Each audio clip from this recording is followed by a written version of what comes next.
Hello students, welcome to Nelson's Primary School's online education program. Standard 6, Subject Science, Chapter number 12, Electricity and Circuits. Students, as we are knowing, electricity is a useful form of energy. It plays a very important role in our daily life. Students, we use electricity to make our work easier. For example, it is used to run pumps that lift water from ground to the rooftop tank. It is also needed for functioning of televisions, computers, refrigerators, geysers, AC, electric fans, electric bulbs, etc. Students, an electric circuit is a path along which electricity can flow. You can realize that importance of electricity. When power supply at your home breaks down suddenly, you may use generators. At that time, when there is a breakdown in electricity supply, these equipment also give electric energy. Students, sometimes we use a torch to see at night. When we switch on the torch, the bulb glows. How does a bulb glow?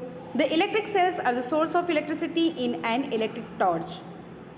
Electric cells are a common source of electric energy for many equipments. Students, electric cells are used in transistors, calculators, wristwatches, remotes, toys, clocks, cameras, and video games.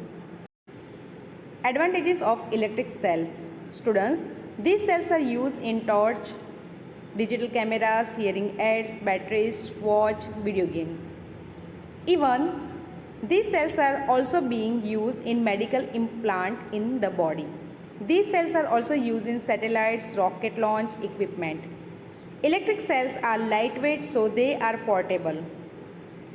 They produce a very small amount of electricity, so they are perfectly safe. Electric cells are not very costly.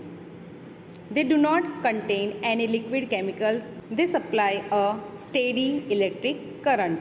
Students, let's know the components of an electric cell. A cell consists of an outer covering made up of zinc.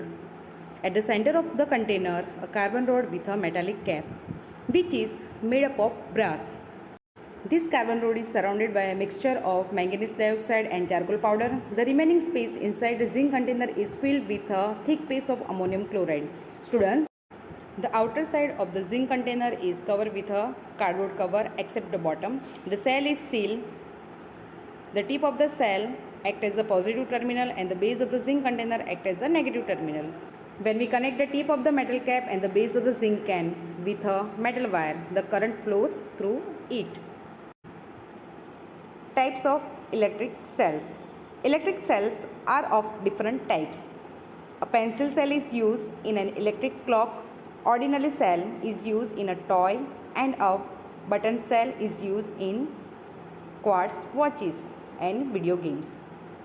A cell is a single unit, whereas two or more cells connected end to the end. It's called battery.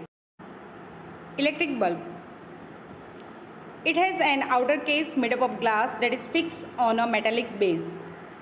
It consists of a tiny, thin wire called a filament. It is made up of tungsten and it is fixed to two thick wires that provide support to it. One of these thick wires is connected to the metal case at the base of the bulb and the other thick wire is connected to the metal tip at the center of the base. The metal tip at the center of the base and the metal casing at the lower end act as the terminals of the bulb. These two terminals of the bulb are fixed in such a way that they do not touch each other. Students, when an electric current is passed through the filament of the bulb, the filament becomes hot and emits light. Electric circuit. The bulb glows only when there is a flow of electricity. The flow of electricity is known as electric current. When we connect one terminal of the cell to the another terminal of the cell through a bulb, we create a closed path and the bulb glows. The path along which the electric current can flow is called an electric current or circuit. Open circuit. When the circuit is incomplete, electric current does not flow through the circuit As a result, the bulb does not glow. Such a circuit is called an open circuit. Closed circuit. When the circuit is complete, electric current flows through the circuit. This circuit is called a closed circuit. The cell, the bulb, and the connecting wires all are the parts of an electric circuit. Electric torch.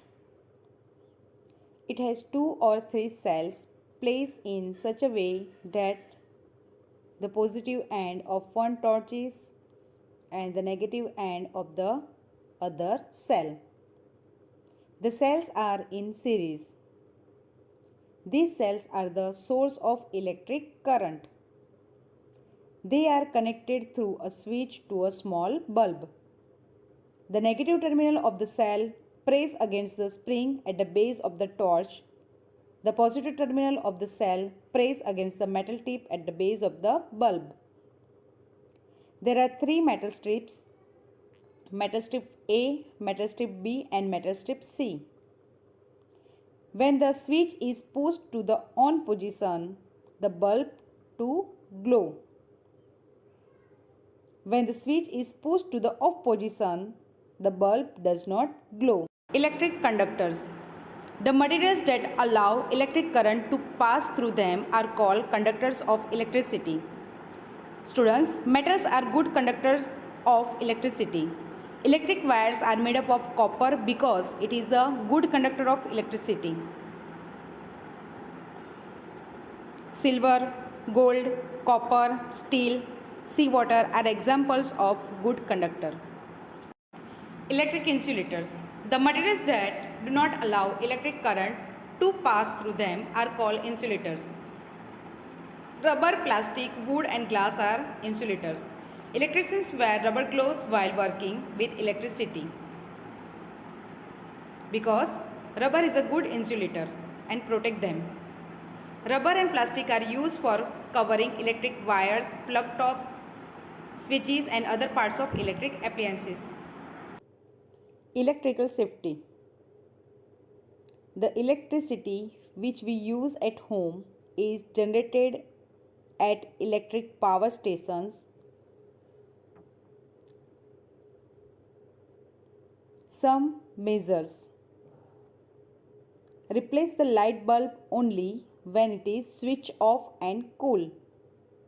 Never touch electrical switches or gadgets when your body is wet. Students, don't try to repair or install electrical wiring or appliances. Do not touch electric poles and transformers on the road. Never fly kites near overhead power lines.